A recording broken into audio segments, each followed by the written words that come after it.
వేగంగా పరిగెత్తినప్పుడు తీవ్రమైన భావోద్వేగాలకు లోనైనప్పుడు మనందరిలోనూ గుండె వేగంగా కొట్టుకుంటూ ఉంటుంది. అది సహజం. కాసేపు విశ్రాంతి తీసుకోగానే గుండె వేగం మళ్ళీ మామూలు స్థితికి వచ్చేస్తుంది. అయితే దీనికి భిన్నంగా విశ్రాంతిగా ఉన్నప్పుడు కూడా గుండె వేగంగా స్పందిస్తూ ఉంటే అది ఖచ్చితంగా సమస్యే. ఈ రకమైన పరిస్థితిని డాక్టర్లు ఏట్రియల్ ఫిబ్రిలేషన్గా పిలుస్తారు. గుండెను వేగంగా కొట్టుకునేలా చేసే ఏట్రియల్ ఫిబ్రిలేషన్ గురించి ఇప్పుడు తెలుసుకుందాం. కొన్ని సందర్భాల్లో కొన్ని డిసీజెస్లో హార్ట్ వేగంగాను లయ తప్పి ఇర్రెగ్యులర్గాను కొట్టుకుంటుంది. గుండె ఎప్పుడైతే చాలా వేగంగా ఇర్రెగ్యులర్గా కొట్టుకుంటుందో దాన్ని ఏట్రియల్ ఫిబ్రిలేషన్ అంటాము.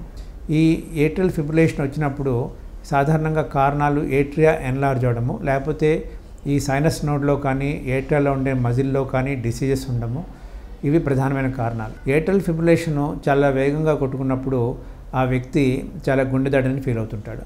అలా కాకుండా కొంతమందికి ఏట్రియల్ ఫిబ్రిలేషన్ వచ్చినప్పుడు చాలా వేగంగా ఉన్నప్పుడు హార్ట్ బీటింగ్ సడన్గా, హార్ట్ బ్లడ్ ప్రెషర్ సడన్గా డ్రాప్ అయ్యి కళ్ళు తిరిగి పడిపోతుండొచ్చు.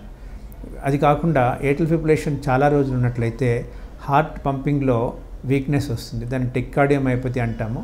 హార్ట్ ఫెయిల్యూర్ ప్రెసిపిటేట్ అయ్యేటువంటి అవకాశం ఉంటుంది. చిన్న వయసులో ఉండి ఏట్రియల్ ఛాంబర్స్ చాలా ఎన్లార్జ్ కాకుండా ఉంటే వాళ్ళకి ఎలక్ట్రో రేడియో ఫ్రీక్వెన్సీ అబ్లేషన్ ద్వారా లేకపోతే క్రయో అబ్లేషన్ ద్వారా ఈ హార్ట్ బీటింగ్లో ఇర్రెగ్యులారిటీ అనేది రాకుండా చూడొచ్చు. దాన్ని రిథమ్ కంట్రోల్ అంటాము. అలా కాకుండా కొన్ని సందర్భాల్లో రిథమ్ కంట్రోల్ సాధ్యం కాదు కాబట్టి వాళ్ళని రేట్ కంట్రోల్, అంటే హార్ట్ బీటింగ్ 140, 150 కాకుండా 70, 80 దగ్గర సాధ్యమైనంత వరకు నియంత్రించేందుకు అనేక రకాల మందులు వాడతాము. ఈ రిథమ్ కంట్రోల్కి మందులు కూడా వాడతాము. మందులు ఫెయిల్ అయితే ఈ రేడియో ఫ్రీక్వెన్సీ అబ్లేషన్ చేస్తాము.